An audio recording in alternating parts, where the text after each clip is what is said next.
Continuamos con el sistema universal. El sistema universal se ha dividido de la siguiente manera.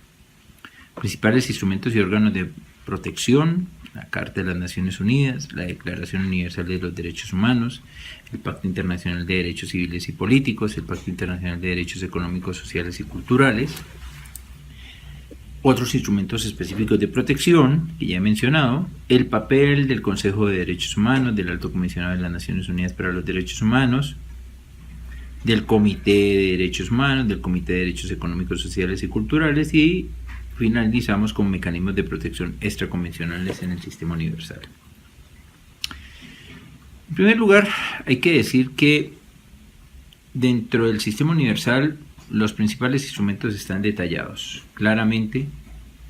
desde el punto de vista de lo que es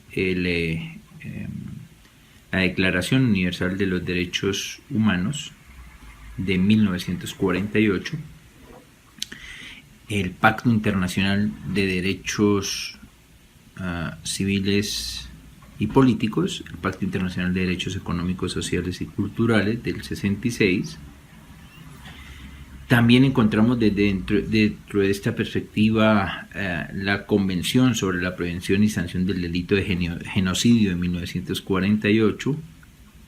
Podrían incorporarse en cierta medida, sobre todo en atención al artículo 3 común y al convenio 4, los convenios de Ginebra sobre el derecho internacional humanitario, la Convención sobre la Eliminación de todas las formas de discriminación racial del 65, la Convención sobre la Eliminación de las formas de todas las formas de discriminación contra la mujer del 79, la Convención contra la tortura y otros tratos o penas crueles, inhumanos o degradantes del 84 y sus protocolos adicionales, la Convención de los Derechos del Niño del 89, la Convención sobre los Derechos de las Personas con Discapacidad del 2006, y los demás instrumentos que han sido gestados, ¿no? Entonces, principios para la reparación de las víctimas de la Asamblea General de las Naciones Unidas en atención al documento elaborado por el Consejo Económico de Derechos, el Consejo de Derechos Económicos, Sociales y Culturales, el Consejo de Derechos Humanos, ¿no? Como otros instrumentos que pueden estar presentes en el marco del contexto de la protección de los derechos humanos, ¿no? Tengamos en cuenta que el catálogo de instrumentos es bastante amplio desde el punto de vista de la protección de los derechos humanos y que exige no solamente reconocer estos instrumentos, ¿no?, los mismos que he citado, sino incluso resoluciones o declaraciones que se han venido gestando a lo largo de este tiempo en los diferentes ámbitos de los derechos. Entonces, si uno hiciera un corte o un cruce, uno podría decir de la siguiente manera desde el punto de vista de cada derecho, que creo que puede ser lo más enriquecedor. Si ustedes van a comprender el alcance del derecho a la vida, lo tendrían que hacer en el marco de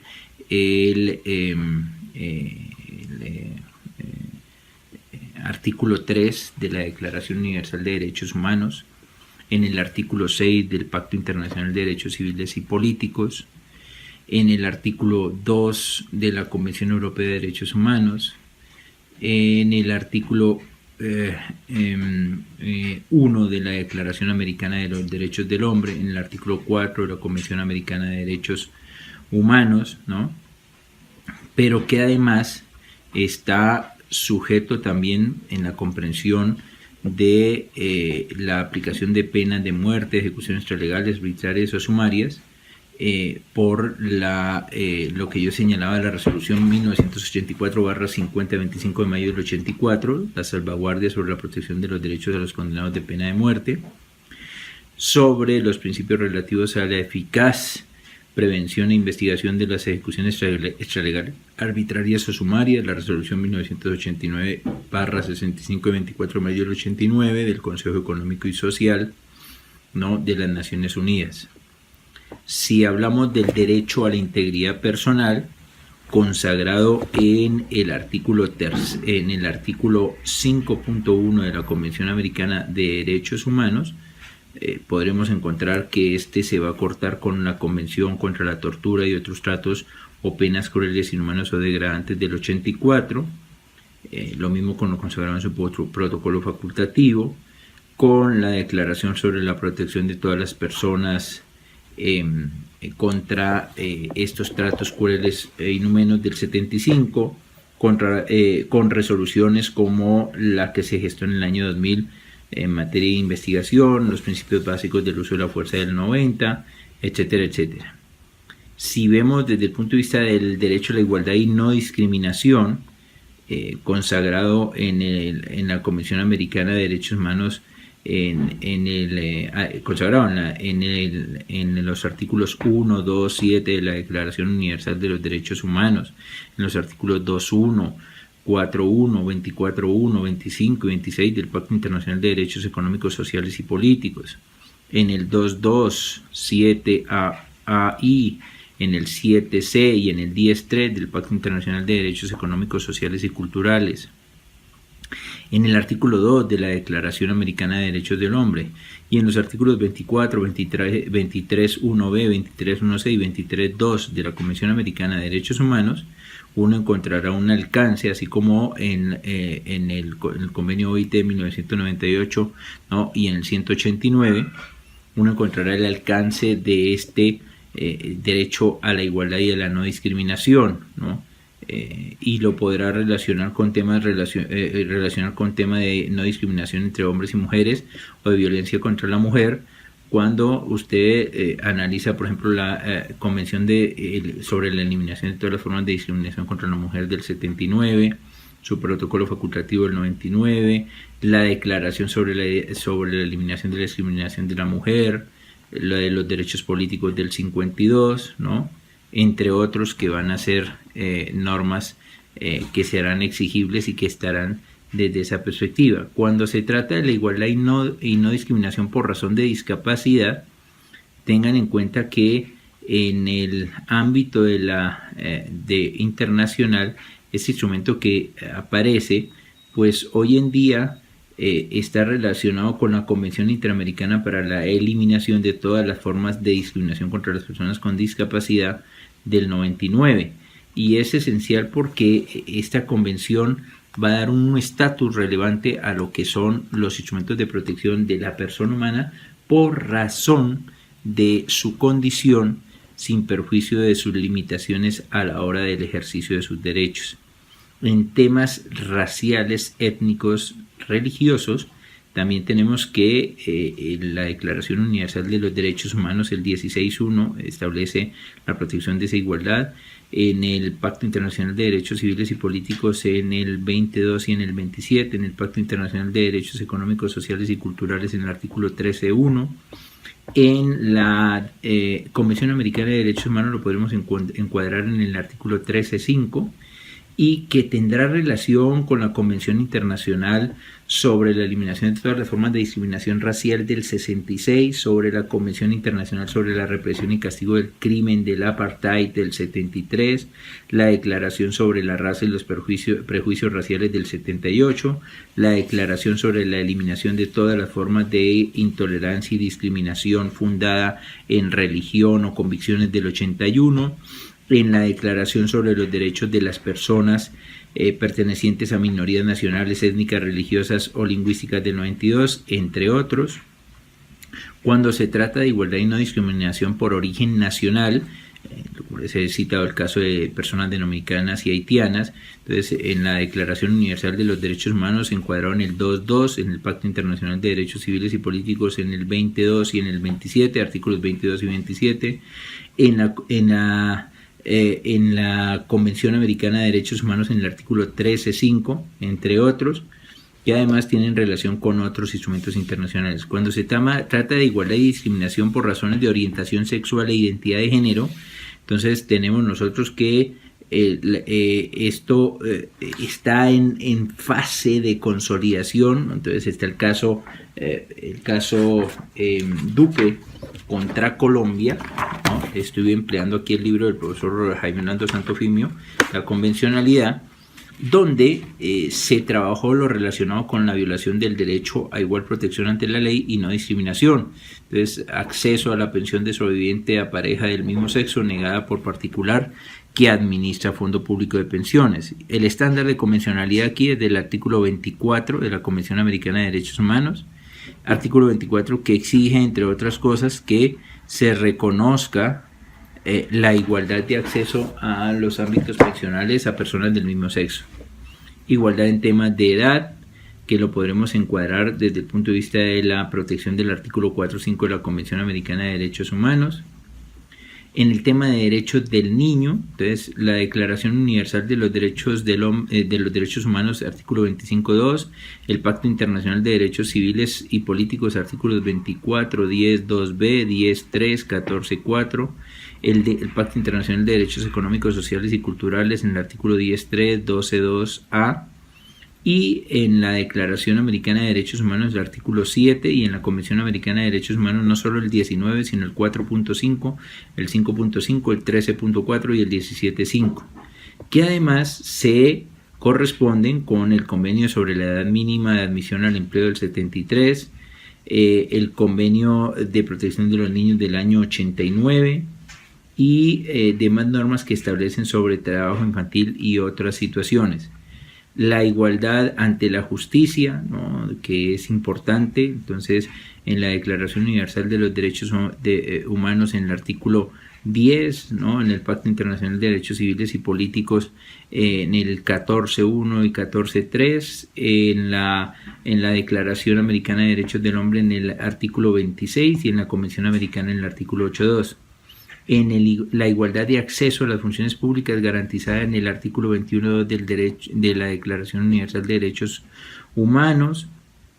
la igualdad en el derecho al voto en el artículo 21.3 de la Declaración Universal de Derechos Humanos y en el artículo 23 de la Convención Americana de Derechos Humanos, igualdad en materia laboral y salarial, consagrada en el artículo 23.2 de la Declaración Universal de Derechos Humanos y en el artículo 7A y 7C del Pacto Internacional de Derechos Económicos, Sociales y Culturales.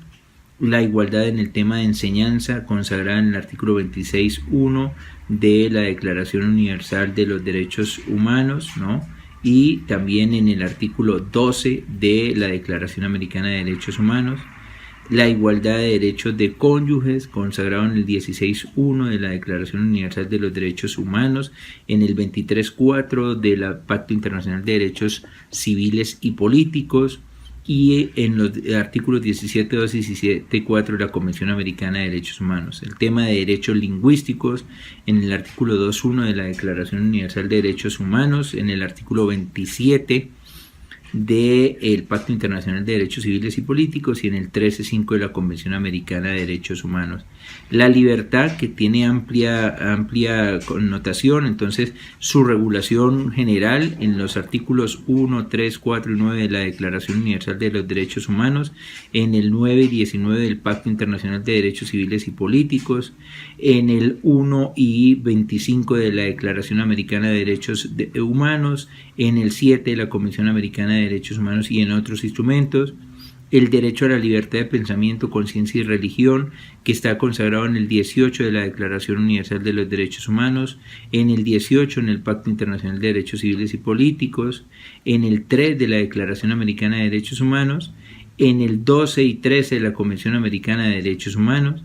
La libertad de opinión y de expresión, desde el punto de vista de comunicar y de recibir comunicaciones, en el 19 de la Declaración Universal de Derechos Humanos, en el 19 del Pacto Internacional de Derechos Civiles y Políticos, en el 4 de la Declaración Americana de Derechos Humanos y en el 13 de la Convención Americana de Derechos Humanos. La libertad de reunión, en el artículo 21 de la Declaración Universal de Derechos Humanos, en el 21 del Pacto Internacional de Derechos Civiles y Políticos, en el 21 de la Declaración Americana de Derechos Humanos y en el 15 de la Convención Americana de Derechos Humanos. En la libertad de asociación, en el 20 de la Declaración Universal de los Derechos Humanos, en el 22 de la Pacto Internacional de Derechos Civiles y Políticos, en el 22 de la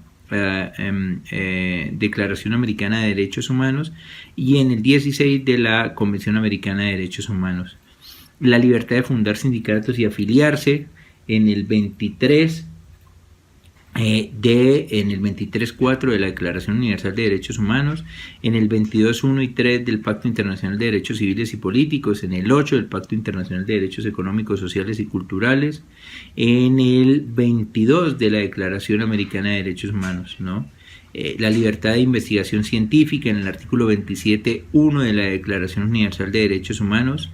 ¿no? Y en los artículos 15.1a y 15.3 del Pacto Internacional de Derechos Económicos, Sociales y Culturales, la libertad para la actividad creadora y derecho a participar en la vida cultural, en el 27.1 de la Declaración Universal de los Derechos Humanos, en el 19.2 y 27 del Pacto Internacional de Derechos Civiles y Políticos, en el 15.3 del Pacto Internacional de Derechos Económicos, Sociales y Culturales, en el 13 de la Declaración Americana de Derechos Humanos, en el 13.1 de la Convención Americana de Derechos Humanos, la libertad de cátedra y enseñanza en la que estamos, en el 18 de la Declaración Universal de los Derechos Humanos, en el 18 el Pacto Internacional de Derechos Civiles y Políticos, en el 13.3 y 13.4 del Pacto Internacional de Derechos Económicos, Sociales y Culturales, lo relacionado con esclavitud, servidumbre, trabajo forzoso y prácticas análogas que está proscrito, artículo 4 de la Declaración Universal de Derechos Humanos, artículo 8 del Pacto Internacional de Derechos Civiles y Políticos, artículo 6 de la Convención Americana de Derechos Humanos,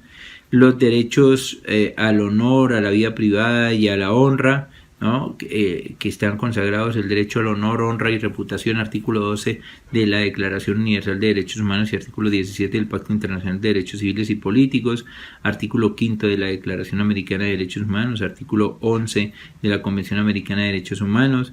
el tema del derecho a la rectificación y respuesta en el artículo 14 de la Convención Americana de Derechos Humanos, el derecho a la vida privada y familiar, artículo 12 de la Declaración Universal de Derechos Humanos, 17 del Pacto Internacional de Derechos Civiles y Políticos,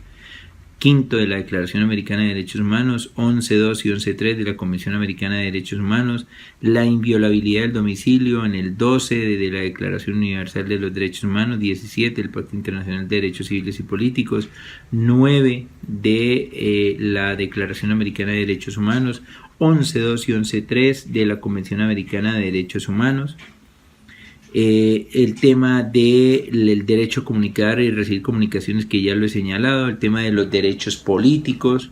que ya también he señalado en alguna ocasión, el tema de migraciones, ¿no? Que es tan sustancial, nacionalidad y extranjería, artículo 15 de la Declaración Universal de Derechos Humanos, 13 y 24.3 del Pacto Internacional de Derechos Civiles y Políticos, 2.3 del Pacto Internacional de Derechos Económicos, Sociales y Culturales, 19 de la Declaración Americana de Derechos Humanos, 20 y 22 de la Convención Americana de Derechos Humanos, es decir, todo el catálogo que hay en ese marco de derechos, que pues evidentemente lo estoy refiriendo en algunos de los principales, pero que nos daría para una exposición mucho más amplia. Ahora bien, estos instrumentos tienen una serie de órganos principales, ¿no? Entonces, en el sistema universal nosotros tenemos que, en el marco de los órganos principales, nosotros contamos con la Corte Internacional de Justicia, bajo su estatuto que le fija las competencias, y que, como lo decía, no tiene un pleno conocimiento de casos sobre derechos humanos, salvo lo que voy a mencionar en el caso de Alemania contra Italia.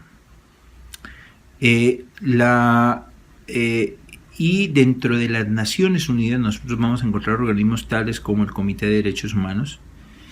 como el Comité de Derechos Económicos, Sociales y Culturales, quienes elaboran una serie de informes de situación del país bajo la definición o determinación de unos relatores que establecen las condiciones en las que se están presentando,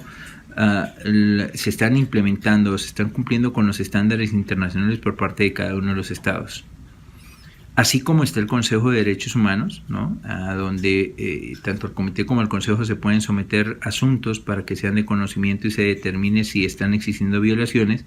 pero cuyos mandatos no son preceptivos de manera específica, salvo que en alguna ocasión sean remitidos al Consejo de Seguridad, y el Consejo de Seguridad sí tiene una vocación que pueda ser vinculante y exigible el cumplimiento de las obligaciones internacionales desprendidas de un informe negativo que se pueda presentar. Ocurrió con el caso de Irak en la época de Saddam Hussein. Y está también el Alto Comisionado de las Naciones Unidas, que opera como una oficina que en diferentes ámbitos va ofreciendo una serie de reportes, de informes y de trabajos para determinar el alcance de la protección de los derechos humanos en diferentes estados. Ahora, viendo los documentos, los instrumentos específicos, ¿no? El primero que uno tiene que examinar es la Carta de las Naciones Unidas, ¿no? Y en esto voy a ir a este video, esta parte de este video que finalizará con la Carta de las Naciones Unidas y la Declaración Universal. Carta firmada el 26 de junio de 1945, ¿no? En San Francisco, y sobre la que se hace pivotar el modelo inicial de lo que es la organización internacional, que es la principal gestora de la protección de los derechos humanos. Quizás el primer elemento a considerar está en los propósitos de las Naciones Unidas y está en el primer propósito del artículo 1.1. Porque esa idea del mantenimiento de la paz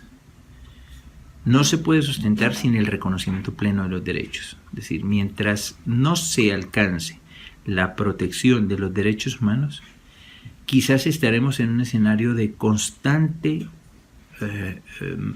generación o gestación de fenómenos violentos, de fenómenos de quebrantamiento de la paz, de afectación a lo que es la posibilidad de ejercicio pleno de los derechos de las personas y a la conculcación de los mismos. Dese cuenta que el mantenimiento de la paz es el elemento básico, ¿no? Y es un elemento básico que se va a complementar con el numeral tercero de ese artículo cuando habla que si se logra el mantenimiento de la paz, el siguiente nivel es la cooperación para alcanzar lo que es el respeto de los derechos humanos y las libertades fundamentales sin ninguna distinción. Entonces, hay una articulación entre esas dos herramientas. Lo que hemos venido asistiendo en los últimos 30 años ha sido todo lo contrario, un modelo de estos artículos 1.1 y 1.3. Porque, sin perjuicio de las situaciones que se han presentado, el Consejo de Seguridad de las Naciones Unidas, aplicando el capítulo 7 de esta misma carta, ha adoptado algunas decisiones que han podido ir en contra de la protección de los derechos humanos. Es decir, no se ha prodigado la preservación de la paz para la garantía de los derechos, sino se ha buscado la alternativa de la guerra para restablecer el ejercicio de los derechos. Y eso es diferente, son dos situaciones diferentes, ¿no? Entonces, cuando el Consejo de Seguridad aprueba la resolución correspondiente para intervenir a Irak en la primera ocasión, cuando se da en la segunda ocasión la misma autorización o resolución para atacar a Irak, cuando se ha hecho para Siria, cuando se hizo para la antigua Yugoslavia, cuando se ha hecho para otros escenarios en Asia y en África, el Consejo de Seguridad apela a la herramienta de la operación de mantenimiento de la paz y restablecimiento de los derechos, pero por esa vía avalando que se pueda colateralmente afectar muchos derechos fundamentales, derechos y libertades fundamentales de los ciudadanos. Nada más hacer un ejercicio de revisión de la situación en la que están inmersos los ciudadanos de Siria. Y no porque se comparta el régimen, porque eso no es así, sino porque quizás el mandato que está dando la Carta de las Naciones Unidas podría dar una alternativa diferente al uso de la fuerza como justificación para el restablecimiento de los derechos, porque llevaría a un agravamiento o un empeoramiento de las situaciones que están viviendo los ciudadanos allá. Al final no es un problema de quién tiene más fuerzas y quién las utiliza con mayor eficacia, si los rusos o los americanos, sino cuántos ciudadanos dejan de vivir, cuántos ciudadanos son objeto de vulneración de los derechos y libertades fundamentales y cómo esto representa una negación absoluta a la protección de los mismos en los instrumentos que antes he mencionado. Una segunda cuestión de la Carta de las Naciones Unidas, ¿no? Desde la perspectiva de los principios en el artículo 2, ¿no? Es el de entender que el sistema de derecho internacional de los derechos humanos no es contrario al principio de igualdad soberana establecido en el 2.1. La igualdad soberana se preserva en la medida en que el mínimo aceptable y asumible por todos los estados está comprendido en este sistema de derechos humanos. El sistema de derechos humanos es la pieza esencial, es dentro de la arquitectura del sistema internacional, del sistema universal, es la pieza esencial para que todos los estados se correspondan con la protección de los estándares con la protección de los estándares internacionales de salvaguardia de los derechos humanos, de tal manera que evidentemente que ese principio no quedaría en cuestión. Una segunda cuestión que además tiene relación esencial con los artículos 26, 27, 30, 31 y 53 de la Convención de Viena de 1969, Derecho de los Tratados, es lo que establece el artículo 2.2 de la Carta de las Naciones Unidas y que es esencial para el sistema de derechos humanos, ¿no? Para el sistema universal, porque según esta norma se establece que todos los estados deben asegurar, ¿no?, cumplir de buena fe las obligaciones que se han contraído por virtud de esta carta y por virtud del derecho internacional. Y mire que eso es importante porque sí es la esencia del Pacta Sunt Servanda, que ya no es solamente que se obedezca a los estándares internacionales no consagrados en normas vinculantes, soft law, sino que se correspondan con los que sí están fijados en normas vinculantes y deben ser objeto de aplicación permanente, eficaz y no pueden ser suspendidos en situaciones excepcionales, como siempre lo trae consagrado las normas de protección de los derechos humanos. Una tercera cuestión es que siempre debe haber como base, ¿no?, la protección, o mejor, la abstención al uso de la fuerza, ¿no?, a la amenaza o uso de la fuerza contra la integridad territorial, la independencia o cualquier otro fin. Me parece paradójico el discurso que dio ayer el presidente de los Estados Unidos, o antier, está enfocado a decir que aniquilará a otro estado. Pero aquí lo está diciendo el artículo 2.3, está estableciendo que evidentemente ninguno de los componentes de las Naciones Unidas, ¿no?, va a usar, ¿no?, 2.4, perdón, no 2.3, 2.4, no va a usar la amenaza o el uso de la fuerza para lograr solucionar o mejorar las condiciones de ejercicio de los derechos de otro país, porque si bien usted acaba con un régimen, con él se lleva a los ciudadanos. Entonces,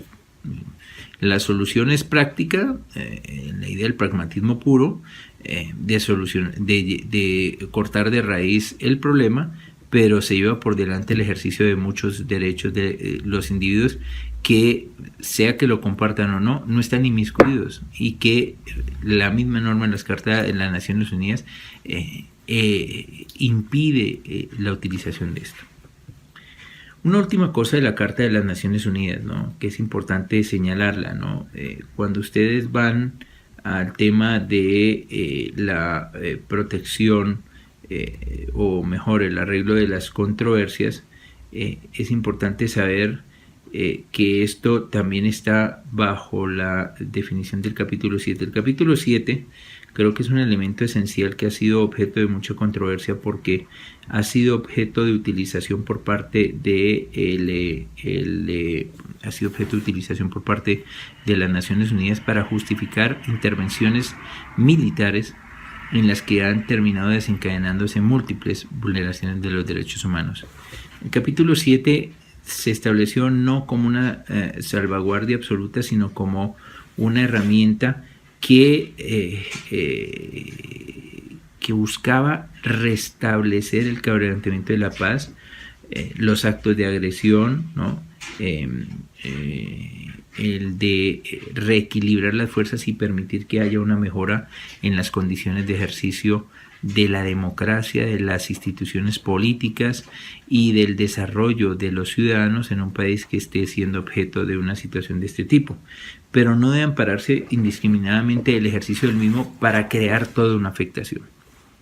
Hasta aquí la Carta de las Naciones Unidas. En el último video abordaré ya la parte final, con la Declaración Universal de los Derechos Humanos, los otros instrumentos que he mencionado, y finalizaré con las instituciones que he venido señalando para ver cuál es su rol o papel a la hora de la protección de los derechos humanos.